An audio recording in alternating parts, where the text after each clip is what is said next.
Good morning to all. आप सभी कैसे हैं? मैं उम्मीद करता हूं कि आप सभी अच्छे होंगे और आप लोगों को पढ़ाई लिखाई भी अच्छे तरीका से चल रहा होगा। तो आज हम लोग स्टार्ट करने वाले हैं कॉर्पोरेट टैक्स। कॉर्पोरेट टैक्स क्या है, इन तमाम कॉर्पोरेट टैक्स के बारे में जो भी कॉन्सेप्ट है उन तमाम कॉन्सेप्ट को आज हम लोग क्लियर करेंगे और साथ ही साथ हम लोग उसमें जितने भी टेक्निकल टर्म है, कॉर्पोरेट टैक्स का मीनिंग क्या है, उसका टैक्स का रेट क्या है, टैक्स का रेट क्या है, इन तमाम चीजों पे आज हम लोग क्या करेंगे, डिस्कस करेंगे वन बाय वन। ठीक है। और साथ ही साथ मैट कब अप्लीकेबल होगा, कॉर्पोरेट जो बिजनेस होती है उसको आईटीआर फॉर्म कौन सा होते हैं, उसको ऑडिट को रिटर्न फाइल कैसे होती है, उसका ड्यू डेट कब है, इन तमाम चीजों को हम लोग आज इस क्लास में, इस सेशन में हम लोग डिस्कशन करने वाले हैं। इसलिए आप लोग स्टार्ट से लेकर के एंड तक बने रहेंगे और अपना नोटबुक निकालेंगे और उसमें नोट्स करेंगे ताकि आपको एक वेल प्रिपरेशन हो जाएगा कॉर्पोरेट टैक्स से रिलेटेड। तो देखिए, जैसा कि आपको नेम से ही पता चल रहा है, कॉर्पोरेट टैक्स। कॉर्पोरेट का मतलब ये होती है जो बिजनेस, मतलब कॉर्पोरेट टैक्स जो होती है, कॉर्पोरेट टैक्स जो होती है जनरली, यानी कि corporate tax imposed by central government to income earn by the corporation business entity, ठीक है, at fix rate of tax. मतलब ये कि कॉर्पोरेट टैक्स जो होती है सेंट्रल गवर्नमेंट के द्वारा ली जाती है, जो किसी कंपनी जो कॉर्पोरेट होती है सेक्टर या किसी बिजनेस ऑर्गेनाइजेशन का जो इनकम अर्निंग होती है उस अर्निंग पे ये टैक्स लगती है। ठीक ना, यानी कि कह सकते हैं कॉर्पोरेट टैक्स कौन लेती है, कॉर्पोरेट जो होती है tax imposed by central central government. ठीक ना, क्या समझे, corporate tax imposed by central government and levied on income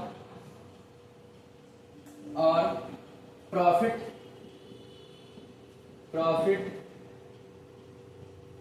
earn bye कोई कॉर्पोरेशन, कोई कॉर्पोरेशन के द्वारा जो रेवेन्यू जनरेट की गई है। ठीक ना, क्या समझे, corporate tax imposed by central government and levied on income और प्रॉफिट अर्न बाय कॉर्पोरेशन। ठीक है, जो कॉर्पोरेशन के द्वारा इनकम अर्निंग किया गया है, लाइक बिजनेस एंटिटी, यस कह सकते हैं, लाइक कंपनी, चाहे वो प्राइवेट हो सकती है, डोमेस्टिक हो सकती है या पब्लिक कंपनी हो सकती है। ठीक है, उसको हम लोग कॉर्पोरेट टैक्स बोलते हैं। ठीक है, तो आपको समझ में आ गया होगा कि कॉर्पोरेट टैक्स जो होती है यानी कि निगम कर, वैसे कर को बोला जाता है जो केंद्र सरकार के द्वारा वसूल की जाती है किसी कॉर्पोरेशन, अर्थात चाहे वो कॉर्पोरेशन प्राइवेट हो, पब्लिक हो, डोमेस्टिक हो, फॉरेन हो, उसके द्वारा वित्तीय वर्ष में अर्न की गई कुल आय या उसके लाभों पर ये लगाया जाता है। ठीक है, कॉर्पोरेट जो टैक्स होती है उसका रेट होती है फिक्स, जो एक फ्लैट रेट से लगती है, न कि स्लैब रेट से। क्या समझे, ये जो कॉर्पोरेट टैक्स होगी किस रेट से लगेगा, चार्ज ऑन फ्लैट रेट, ये जो होगी एक फ्लैट रेट से चार्ज की जाएगी। समझ में आ गया। फ्लैट रेट का मतलब ये है कि कंपनी यदि ₹1 भी अर्निंग करेगी तो उस पर उनको टैक्स पे करनी पड़ेगी। इसमें किसी प्रकार का क्या है, स्लैब रेट नहीं है। जैसे कोई इंडिविजुअल पे स्लैब रेट अप्लीकेबल होती है, जैसे उनका 4 लाख तक इनकम है तो उसका टैक्स 0 होती है, 4 लाख टू 8 लाख है तो उनका इनकम पर टैक्स देनी पड़ती है एट द रेट ऑफ 5%, फिर 8 लाख से 12 है 10%। तो इस तरह से करके उसको क्या होती है, स्लैब रेट होती है। बट यहाँ पे क्या होती है, कंपनी के केसेस में फ्लैट रेट अप्लाई होती है। यदि वो ₹1 भी, ठीक है ना, यदि ₹1 भी अगर अर्निंग करती है तो उनको टैक्स क्या है, देनी पड़ती है। ठीक है, आप समझते हैं कॉर्पोरेट टैक्स का रेट क्या है। ठीक ना, रेट ऑफ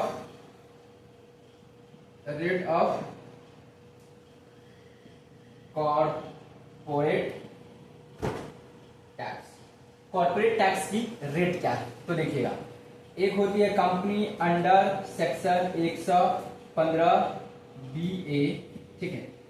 दूसरा होती है कंपनी अंडर सेक्शन 115 BA, ये होती है। तीसरी होती है company under section 115 BA B होती है, ठीक है। उसके बाद अंडर सेक्शन 115 BAC जो होती है वो न्यू टैक्स रिजीम में हो जाती है। तो ये कंपनी पे ये 3 प्रकार की बातें होती है। अब रेट क्या है वो देखेंगे, टैक्स की रेट क्या है और उस पर सरचार्ज लगती है, सरचार्ज, ठीक है। तो अंडर सेक्शन 115B है तो इस पे लगती है 25 या 30% लगती है। सरचार्ज की रेट आपको इस पे क्या रहेगा 7%, ठीक है, या 12% रहने का है। अंडर सेक्शन 115BAA में लगेगा 22%, टैक्स का रेट होगा आपको 22% और इसका सरचार्ज होगी 10%, ठीक है। इसका रेट होगा 15%, ठीक है, और क्या होगी ये सरचार्ज की रेट होगी 10%। इसको अदर में भी जाती है, ठीक है ना। अब समझना है कि कंपनी जो है under section BA, under section BAA, under section BAB क्या है, क्योंकि ये समझना पड़ेगा तभी हम लोग टैक्स चार्ज कर सकते हैं। तो देखिए, कंपनी अंडर सेक्शन 115 ये जो होती है, कोई भी मैन्युफैक्चरर जो होती है, ट्रेडर, जिसका टर्नओवर के बेसिस पे लगती है टर्नओवर, ठीक है। टर्नओवर का मतलब ये 25 और 30 है, उसको क्या है, यदि उनका टर्नओवर 400 करोड़ से लेस दे रहा है, ठीक ना, क्या चीज टर्नओवर, तो उसको लगेगा एट द रेट ऑफ कितना 25%। यदि उनके टर्नओवर 400 करोड़ से ज्यादा है तो उसको लगेगा एट द रेट ऑफ कितना 30% से टैक्स लगेगी। क्या समझे, ये जनरली आपको कुछ नहीं लिखा रहेगा। तो अगर आपको एग्जाम में क्वेश्चंस आती है कॉर्पोरेट टैक्स की रेट क्या है, तो आप ये याद रखेंगे 25% और 30%। लेकिन मैंने बाइफर्केशन क्या है, अगर डिग्री से क्वेश्चन आती है बाइफर्केशन के साथ, तो आप ये याद रखेंगे 115 BA जो होती है वो भी सेम कंपनी होगी, बट जिसपे टर्नओवर का क्या है कंडीशन लागू नहीं है। अगर वो टर्नओवर एप्लीकेबल नहीं करती है तो उनको 22% से टैक्स देनी पड़ेगी और सरचार्ज 10%, चाहे इनकम कितना भी है, इस पे टर्नओवर का लिमिटेशन नहीं होती है। अंडर सेक्शन 115 BA भी उसको देना पड़ती है 15% से टैक्स और सरचार्ज 10%, ठीक है। ये क्या है, ये कोई न्यू मैन्युफैक्चरिंग कंपनी, क्या है, कोई न्यू मैन्युफैक्चर, ठीक है, कोई न्यू मैन्युफैक्चर है जिसकी एस्टेब्लिशमेंट हुआ है 2019 के बाद और 2024 तक वो क्या किया है, अपना प्रोडक्शन स्टार्ट कर दिए। एक बार मैं फिर से ऑन कैमरा देख ले रहा हूं ताकि आप लोग को अगर किसी प्रकार की इश्यू होगा तो मैं उसको कवर अप कर सकता हूं, ठीक है सर, दिखाई दे रही है। तो इस तरह से आपको पता चला। आप समझनी है, देखेंगे सरचार्ज किस कंडीशन पे एप्लीकेबल होगा, तो यहाँ हमेशा याद रखेंगे नो कंडीशन, यहाँ पर किसी प्रकार के कंडीशन नहीं है, सरचार्ज इसको देना ही पड़ेगा, ठीक है। नो क्या है, नो कंडीशन, ठीक है। अब यहाँ पे क्या है, इसमें क्या कंडीशन है 7% और 12% में, वो जरा हम लोग समझते हैं। देखिए, अगर कंपनी का टर्नओवर, ठीक ना, कहता है इनकम एक्सीड होगा, इनकम एक्सीड ₹1 करोड़, ठीक ना, 1 to 10 करोड़, तो surcharge at the rate of 7%। लेकिन एभव अगर उनका इनकम होगा कंपनी का एभव 10 करोड़, तो सरचार्ज की रेट क्या हो जाएगी 12%, ठीक है। किस केस में, पहला केस में, ठीक है। और हमेशा याद रखेंगे जब अगर आपको जनरली कोई कंपटीशन में एग्जाम में क्वेश्चन आती है कि कॉर्पोरेट टैक्स का रेट क्या है, तो ये याद रखेंगे 25 और 30%। 25% तब अप्लाई होगी जब उस कंपनी का टर्नओवर एक्सीड कर 25 विदिन होगा 400 करोड़, तो उस पर क्या होगा, एट द रेट ऑफ कितना 25% से टैक्स चार्ज होगी। लेकिन यदि उस कंपनी का टर्नओवर एक्सीड करेगी 400 करोड़ से, तो उनको देना पड़ेगा क्या चीज, क्या समझे, उनको देना पड़ेगा 30% से टैक्स। सरचार्ज क्या होगा, यदि उनका इनकम, उस कंपनी का इनकम 1 करोड़ से एक्सीड होकर के अप टू 10 करोड़ तक होगा, तो उनको सरचार्ज देनी पड़ेगी 7%। लेकिन यदि उनका इनकम अगर 10 करोड़ से एक्सीड कर जाती है, ठीक ना, तो उनको देना पड़ेगा कितना, 12% से सरचार्ज। अंडर सेक्शन BAA और BAB में यहाँ पर कोई कंडीशन नहीं है, एनी अगर इनकम है सिंगल भी रुपीज वो अर्निंग करते हैं तो उनको surcharge at the rate of 10% से देना ही पड़ेगा। क्यों, क्योंकि उनको टैक्स में कुछ एग्जेम्पशन दिया गया है यहाँ पर रेट में, तो इसलिए उनको वो एडवांटेज नहीं मिलेगा। ठीक है, तो इस तरह से आई होप आपको बातें समझ में आ रही होगी। आप समझेंगे मिनिमम अल्टरनेट टैक्स कंपनी पे क्या होती है। नेक्स्ट मैट एप्लीकेबल होती है, हम लोग यहाँ तक समझ गए। मैट MAT मैट तो होती है अंडर सेक्शन 115JB, ठीक है, एट द रेट ऑफ 15%, ठीक ना। किस कंपनी पर, इस कंपनी के टर्नओवर वाले पे, इस पे अप्लाई नहीं होती है। क्या समझे, मैट मतलब इसका फुल नेम होता है मिनिमम अल्टरनेट टैक्स। अब यहाँ पे समझेंगे मैट क्या है, कहाँ पे अप्लाई होती है। तो पहले समझेंगे मैट जो होती है इसका फुल नेम है मिनिमम अल्टरनेटिव टैक्स, जो किसी कॉर्पोरेशन पे लागू होता है, किसी कंपनी पे लागू होती है, ठीक ना, जो अंडर सेक्शन 115 BA के अकॉर्डिंग वो टैक्स चार्ज करती है। एक्सेप्ट वैसे कंपनी पे अप्लाई नहीं होगी जिनका अंडर सेक्शन 115 BAA या 115 BA के अकॉर्डिंग वो टैक्स का मतलब कि टैक्स का कैलकुलेशन करती है, ठीक ना। तो वो नॉर्मल केस में होती है मैट। आप देखेंगे क्या है मैट। मैट लाया गया सबसे पहले 1987 में, इसलिए लाया गया क्योंकि जो company bogus exemption, deduction, rebate लेकर के अपना total income, taxable total income nil करके टैक्स भी नील फाइल करते थे, रिटर्न करते थे नील, वहां पे क्या है उस चीज को बचने के लिए गवर्नमेंट ने 1987 में मैट लाया कॉन्सेप्ट मिनिमम अल्टरनेटिव टैक्स। मतलब ये कि किसी भी कंपनी को minimum eight the rate of 15% से टैक्स देना ही पड़ेगा। किसका, तो उसका बुक प्रॉफिट का चार्ज होगा 15% ऑन बुक प्रॉफिट, ठीक है। आई होप आपको समझ में आ रहा होगा। एकदम क्लास को इजी वे से समझनी है। मैंने बताया था कि आज each and every corporate tax से रिलेटेड जो बेसिक चीज होती है उन तमाम चीजों को मैं क्लियर करूंगा, ताकि आपको समझ में आ जाएगा कि कॉर्पोरेट टैक्स है क्या, उसका रेट क्या है, उस पर मैट कैसे अप्लाई होती है, उसका रिटर्न फाइल कैसे भरी जाती है, साथ ही साथ उसको ऑडिट का क्या कंपलसरी है या नहीं, ठीक ना। अब समझनी ये है कि मैं एक छोटा सा प्रैक्टिकल क्वेश्चन की ओर मैं चलूंगा ताकि आपको समझ में आ जाएगा। देखिए एक एग्जांपल लूंगा। एग्जांपल, कोई कंपनी है, ठीक ना, कंपनी हैविंग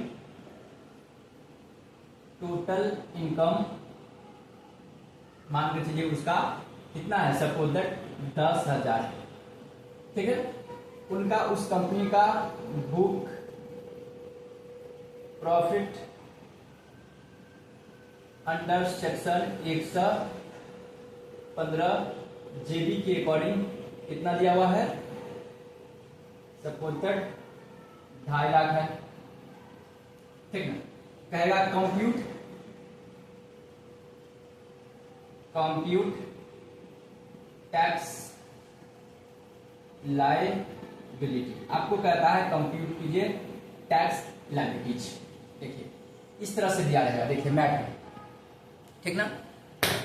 तो आपको करना क्या है कि हम लोग को क्या बताए, कुछ नहीं लिखा होगा, कंपनी अंडर सेक्शन 115 BA है या अंडर सेक्शन 115 BAA है, ठीक है ना। तो उस सिचुएशन में हम लोग टैक्स ये समझते हैं, क्योंकि नॉर्मली सभी कंपनी पे अप्लाई होती है, ठीक ना। जहां पे कुछ कंडीशन है वहीं पर भी ऐसा चीज होता है, ठीक है ना। तो इस तरह से है। तो आप देखेंगे यहाँ पे 25% या तो टर्नओवर के जिक्र इस क्वेश्चन में नहीं किया है, तो हम लोग ये मानकर चलते 400 करोड़ से ज्यादा कम ही है। अगर जिक्र कर देगा 400 करोड़ से ज्यादा तब हम लोग 30% लगाएंगे। तो देखिए सबसे पहले लगाएंगे आंसर में tax on total income. Tax on total income कितने है? 10,000। ठीक है, एट द रेट ऑफ कितना लगेगा? 25% इक्वल टू हो जाएगा 2500। ठीक, plus health and higher education cess, at the rate of 4%। यहाँ पे तो सरचार्ज लगेगा नहीं क्योंकि उनका इनकम 1 करोड़ से एक्सीड नहीं किया है। तो 4% से 2500 का 100 रुपये होंगे, ये हो गया 2600, ये हो गया टैक्स। ठीक ना, उसके बाद यहां पे क्या होगा? Tax on MAT. ठीक ना, मैट के बेसिस पे टैक्स चार्ज होगा। यहां पर कितना दिया है? 2.5 लाख है। एट द रेट ऑफ कितना होगा? 15% मैट का रेट फिक्स होती है, तो 25 जोड़े 37.5, 37,500 प्लस क्या होगा? Plus health and higher education cess at the rate of 4%। ठीक है, 37,500 का कितना होगा? 150, यानी कि ये हो जाएगा 1500। ठीक है, अब मैं इसको ऐड करूंगा 37, 38, 39 होगा, ये होगा 39, ये हो गया टैक्स ऑन मैट। आज हम लोग जो भी कंफ्यूजन होगा उन तमाम कंफ्यूजन को जिक्र करते हुए चलेंगे। ये हुआ टैक्स ऑन मैट। अब देखेंगे कंपनी को टैक्स कितना पे करना पड़ेगा, तो यहां पर कंपनी पे करेगी, लिखेंगे कंपनी पेबल टैक्स। ठीक ना, इसको मैं मानता हूं, मान कर चलिए ये हो गया एक केस, सॉरी यहां पे मान कर चलिए ए हो गया, ये जो निकला था इसको मैं बी मानूंगा। ठीक ना, यहां लिखेंगे कंपनी पेबल टैक्स। ठीक ना, ए और B whichever is more, so tax is equal to कितना होगा? 39,000। ये आंसर होगा। तो आपको ये भी कंसेप्ट समझ में आ गया कि मैट क्या है। एक बार मैं फिर से ऑन कैमरा देख ले रहता हूं ताकि किसी प्रकार की दिक्कतें नहीं होगी। ठीक है, हाँ सर दिखाई दे रही है। तो आपको ये समझ में आ गई कि मैट की कैलकुलेशन कैसे करनी और मैट क्या है। एक बार और मैं बोलता हूँ, मैट जो होती है मिनिमम अल्टरनेटिव टैक्स होती है। ये किसी कंपनी पे चार्ज होती है, चाहे वो इंडियन कंपनी हो, डोमेस्टिक हो या फॉरेन कंपनी होती है, जो किसी भी कंपनी को कम से कम उनको टोटल बुक प्रॉफिट का अंडर सेक्शन 115 जेबी के अकॉर्डिंग 15% देना पड़ता है। और जो नॉर्मल, ठीक ना, नॉर्मल टैक्स रेट और मैट टैक्स रेट जो दोनों में सबसे बड़ा होता है उतना किसी कंपनी को टैक्स देना पड़ता है। ठीक है, और मैट का मतलब ये होता है मिनिमम अल्टरनेट, न्यूनतम वैकल्पिक कर, जो किसी कंपनी को उतना कम से कम देनी पड़ती है। और इसमें क्या है, जो मैट के अकॉर्डिंग उन्होंने टैक्स भरा तो उनको नॉर्मल रेट से टैक्स कितना होता है? 2600। इनमें से उन्होंने ज्यादा जो पेमेंट करी टैक्स वो क्या चला जाएगा? MAT carry forward. यह हमेशा याद रखेंगे। एक और कॉन्सेप्ट बन रहा है, इस चीज को भी याद रखेंगे। यदि एग्जाम में पूछता है मैट को कैरी फॉरवर्ड अप टू कितने ईयर के लिए होती है, तो 15 वर्ष के लिए, तो याद रखेंगे मैट क्रेडिट कैरी फॉरवर्ड, ठीक ना, अप टू 15 ईयर्स। यानी कि ये जो एक्स्ट्रा, ठीक ना, पैसा टैक्स के रूप में कंपनी ने पेमेंट करी गवर्नमेंट को, तो क्या इसका रिफंड मिलेगा? तो एकदम मिलेगा। तो इसका रिफंड कितने दिनों तक वो बेनिफिट ले सकता है? तो वो इसका 15 वर्षों तक इसका बेनिफिट ले सकता है। इसके विदिन यदि कंपनी को टैक्स एबिलिटी ज्यादा हो रही है तो उसे वो एडजस्ट करेगा। आई होप आपको बातें समझ में आ गई होगी। अब चलते हैं बातें रहा due date for filing income tax. Due date for filing income tax, ठीक ना। और इनकम फॉर्म ऑफ आईटीआर, किसी कंपनी को आईटीआर फॉर्म कब और कौन सा आईटीआर फॉर्म उनको भरना पड़ता है, उस पर अब हम लोग थोड़ा जिक्र करेंगे। थोड़ा सा इसको पहले मिटाऊंगा। तो देखिए मैं इस सेक्शन को मिटाता हूँ, इस पोर्शन को आप लोग उसको नोट कर लेंगे, क्योंकि मैथ से रिलेटेड जो भी और कॉर्पोरेट से रिलेटेड जो भी चीजें हैं, आज उन तमाम चीजों पे हम लोग को जिक्र करनी है, ताकि हम लोग को किसी प्रकार का इश्यू ना हो। ठीक है, अब चलते हैं, देखेंगे कंपनी के केस में आईटीआर 2 होती है। पंखा एक और बढ़ा दो। आईटीआर देखेंगे, आईटीआर जो फॉर्म आईटीआर होती है, सबसे पहले देखेंगे इसको रिटर्न फाइल ड्यू डेट होती है किसी कंपनी को। ड्यू डेट जो होती है आप देखेंगे, समझेंगे due date for filing income tax return. Income tax return company के केस में क्या होती है, तो देखेंगे ड्यू डेट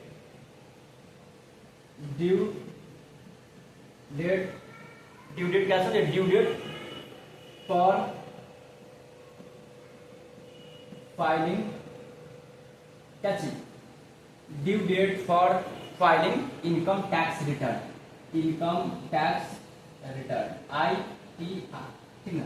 किसी कंपनी के केस में जो इनकम टैक्स का ड्यू डेट जो होती है रिटर्न फाइल करने का, क्या होता है 21 अक्टूबर से पहले, क्या है बिफोर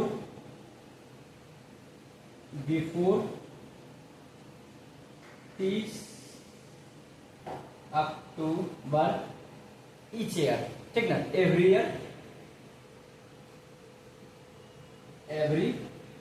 ईयर, ठीक है। आपको बातें समझ में आ रही होगी एकदम। कंपनी से रिलेटेड, क्योंकि जो भी एग्जामिनेशन होगा उसके लिए हम लोग के लिए एक रिलेवेंट ये टॉपिक है। क्योंकि अभी जो क्या है, देखिए जब भी मैं क्लास कंडक्ट करवाता हूँ तो कोई स्पेसिफिक के लिए नहीं। अभी जैसे देखेंगे बिहार में STT का एग्जामिनेशन होने वाला है, उसमें यहाँ ITR से रिलेटेड पूछता है, वहां काम करेगा।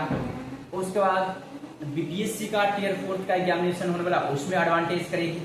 आप UGC नेट का प्रिपरेशन करते हो, उसमें एडवांटेज होगा आपको। और एनी अदर कोई अकाउंटेंट का एग्जामिनेशन देने जा रहे हो, या कोई यूनिवर्सिटीज का आप PG लेवल के एग्जाम देने जाते हो, उन तमाम आपको एग्जाम के लिए ये टॉपिक रिलेवेंट होगा। इसलिए मैं जो भी टॉपिक को पढ़ाता हूँ उसको 0 से लेकर के एडवांस तक कवर अप करता हूँ। और शायद आप लोग कुछ जो भी अभी क्लासेस देख पा रहे होंगे उनको अनुभव से पता भी चलता होगा ये जो क्लासेज है किस एग्जाम बेस पे है, आपको पता भी चल रहा होगा। तो ये तमाम स्टूडेंट को मैं कवर अप करवाता हूँ, ठीक है। आप समझते हैं कंपनी के केस में ITR कौन सा होता है, फॉर्म ITR, ठीक ना। तो हमेशा याद रखेंगे कंपनी के केस में क्या होती है, एक होती है ITR 6 और एक होगा ITR 7 भराता है। अब समझना है ITR 7 क्या है और 6 क्या है, ठीक ना। ये भराता है ऑल कंपनी, ये जो भराएगा ऑल कंपनी, ठीक ना, एक्सेप्ट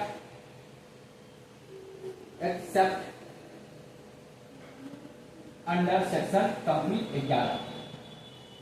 अब देखेंगे all company except under section 11 company कह सकते हैं, all company except company register under section 111, लेकिन मैंने शॉर्टकट में लिखवाया हूं 11। इस कंपनी को छोड़ के अब रही बात की अंडर सेक्शन 11 में कौन सी कंपनी होती है, ठीक ना। तो 11 में होती है कोई भी चैरिटेबल ट्रस्ट, कोई भी चैरिटेबल ट्रस्ट, ठीक है। और 7 किसके लिए अप्लाई है, तो ऑल कंपनी जो रजिस्टर होगा under section 8 of the company act 2013 required to file, ठीक ना। ये होगा all company,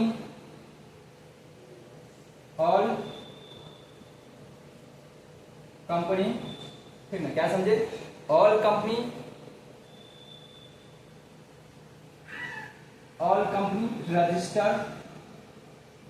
register under section 8। जितने भी कंपनी है जो रजिस्टर हुई है अंडर सेक्शन 8 के अकॉर्डिंग उनको ITR 7 भरनी है। अब क्या है कि क्या कॉर्पोरेट कॉर्पोरेशन को ऑडिट करना कंपलसरी है। तो है, अब देखिए ऑडिट क्या है वो समझते हैं। ऑडिट देखिए एक एक चीज को हम लोग पढ़ेंगे तो दिक्कत नहीं होगा, टॉपिक वाइज, ताकि हम लोग को इजी लगेगा एमसीक्यू क्वेश्चंस बनाने में। और या थ्योरी अगर कोई बोर्ड एग्जामिनेशन देते हैं यूनिवर्सिटीज का, तो वहाँ पे भी देखिए ऑडिट, किसी भी कंपनी को क्या है अपने बुक्स ऑफ अकाउंट को क्या करना, ऑडिट करवाना है। बुक्स ऑफ अकाउंट को क्या करवानी है, ऑडिट करवानी है। बुक्स ऑफ अकाउंट्स को क्या करवानी है, ऑडिट करवानी है। बुक्स ऑफ अकाउंट्स ठीक ना, must be audited, must be audited ठीक ना, एंड सबमिट करेगा 30 सितंबर तक किसको, टैक्स डिपार्टमेंट को। टैक्स डिपार्टमेंट को क्या करेगा, अपना सबमिट कर देगा। इसी को बोला जाता है टैक्स ऑडिट। मतलब ये कि कोई भी कंपनी जो होती है उनको बुक्स ऑफ अकाउंट को क्या करनी है, ऑडिट करवाना है एक चार्टर अकाउंटेंट के माध्यम से, यानी कि ऑडिटर के माध्यम से, और उसको 30 सितंबर से पहले टैक्स डिपार्टमेंट को सबमिट कर देना है। तो उसी को बोला जाता है टैक्स ऑडिट। तो आई होप आपको बातें समझ में आ गया होगा कि कॉर्पोरेट टैक्स क्या है, उसकी रेट क्या है, उसमें मैट कब अप्लाई होती है, और अंडर सेक्शन 120AC, और ये सेक्शन के भी बारे में समझेंगे। 115ABC जो होता है, अंडर सेक्शन मैंने लिखा है था 115BA, उसके बाद BA, BA,